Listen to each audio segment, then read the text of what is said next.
Motivation fades. Discipline stays. If you choose discipline today, hit like, subscribe, and build your future daily. Now let's back to the topic. Kill your ego before it kills you. Chapter 1. The Invisible Assassin. Picture this. Two people start at the same place, with the same talent and the same opportunities. 10 years later, one has built something meaningful while the other is stuck, bitter, and blaming the world. What made the difference? It wasn't intelligence. It wasn't luck. It was something far more subtle, something most people never see coming until it's already destroyed them. There's a silent killer living inside your mind right now, and it's been sabotaging you since the day you first tasted success. It whispers that you're always right, that criticism is just jealousy, that you deserve more credit than everyone else. This assassin has a name: your ego. And if you don't learn to recognize it, dismantle it, and control it, it will systematically destroy every relationship, opportunity, and achievement you've ever worked for. Chapter 2. The Anatomy of Ego. Let's get clear on what ego actually is, because most people confuse it with self-esteem or confidence. Your ego is the part of you that's constantly concerned with how you're perceived, how you stack up against others, and whether you're getting enough recognition. It's the voice that says I'm better than them, or I deserve more respect than I'm getting, or they don't appreciate how special I am. Ego is fundamentally about comparison and status. It needs to feel superior to feel satisfied. Real confidence, on the other hand, doesn't need comparison. You can be confident in your abilities without needing to be better than someone else. You can recognize your value without needing constant validation. But ego can't do that. Ego is insecure pretending to be secure. It's weakness masquerading as strength. Chapter 3. The Three Faces of Ego. Ego doesn't look the same at every stage of your journey. It adapts and changes its tactics depending on where you are in life. Understanding these three faces will help you recognize ego no matter what form it takes. The first face appears when you're starting out, when you're still aspiring towards something. I call this entitled beginner syndrome. This is when ego convinces you that you shouldn't have to start at the bottom, that you're too special for the grunt work, that you deserve to skip ahead because you're naturally talented. You see this everywhere. The person who wants to be a successful writer but thinks they shouldn't have to read books about writing or study the craft. The entrepreneur who wants to build a billion-dollar company but refuses to learn basic business fundamentals. The athlete who wants to compete at the highest level but won't commit to disciplined training. At this stage, ego masquerades as confidence, but it's actually laziness dressed up in self-importance. The second face of ego appears when you've achieved some level of success. This is the most dangerous phase, because now your ego has ammunition. You have actual evidence that you're good at something, and ego uses this to convince you that you've figured it all out.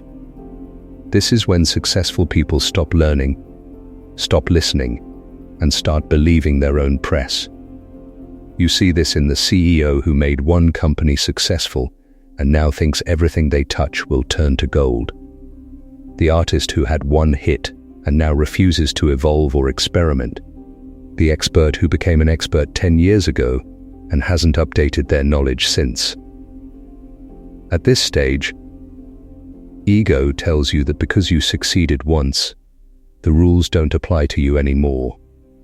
It whispers that your success proves your superiority, not that you had a combination of skill, timing, help, and luck. This is when people become unteachable. And being unteachable is the beginning of decline. Chapter 4. The Devastating Cost. Let's talk about what ego actually costs you in practical, tangible terms. First, it destroys your relationships. Think about the person in your life with the biggest ego. How exhausting are they to be around? Every conversation becomes about them. Every disagreement becomes a battle they have to win. They can't apologize sincerely, because that would mean admitting they were wrong. They can't be vulnerable, because that would mean showing weakness. They can't celebrate your success without somehow making it about themselves or diminishing your achievement. Over time, people stop calling, friends drift away, romantic partners leave, not because you're a terrible person, but because ego makes genuine connection impossible. You can't truly connect with someone when you're constantly performing, constantly competing, constantly protecting your image. Relationships require humility, empathy, and the willingness to be wrong. Ego allows none of these things. Second, ego caps your potential. When you're governed by ego, you can't be a student anymore. You can't say, "I don't know," or "I need help," or "Can you teach me?" You pretend to understand things you don't understand. You reject advice from people who actually know more than you, because accepting their expertise would mean admitting your ignorance. You avoid challenges where you might fail, because failure would damage your self-image. This creates a vicious cycle. The more your ego grows, the less you learn. The less you learn, the more you stagnate. The more you stagnate, the more you need to rely on past achievements to prop up your identity. Meanwhile, people who started with less talent but more humility pass you by because they're still learning and growing while you're protecting your image.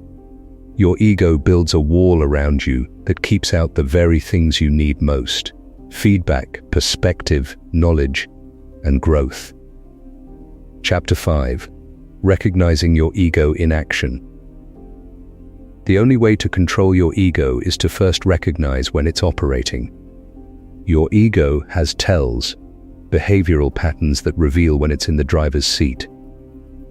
Let me give you some specific examples so you can start catching yourself in the act.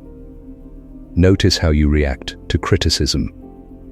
If your immediate response is defensiveness, explanation, or counterattack, that's ego. A person with healthy self-awareness can hear criticism and simply consider whether it's valid without their identity being threatened.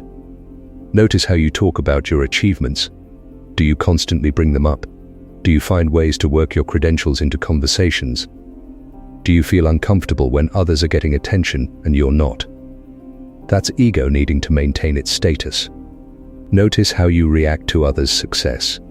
If your first feeling is envy, or if you immediately start thinking about why their success is less impressive than it seems, that's ego unable to tolerate the idea that someone else might be winning. Notice how you behave when you make mistakes. Can you simply say "I was wrong" without elaborate explanations? Can you apologize without adding but and justifying your behavior? Can you learn from the mistake without beating yourself up or dismissing it entirely? Ego makes mistakes mean something about your fundamental worth, which is why it can't handle them gracefully. Notice how much you need to be right in arguments. Are you actually trying to find the truth, or are you trying to win? Do you find yourself holding on to positions even after you've been shown better evidence, simply because switching sides would mean admitting you were wrong? That's pure ego. Notice how you respond to being taught or corrected. Does it feel like an attack on your intelligence? Do you resist people explaining things to you because it implies you didn't already know? Do you find yourself saying "I know" frequently, cutting people off before they can finish?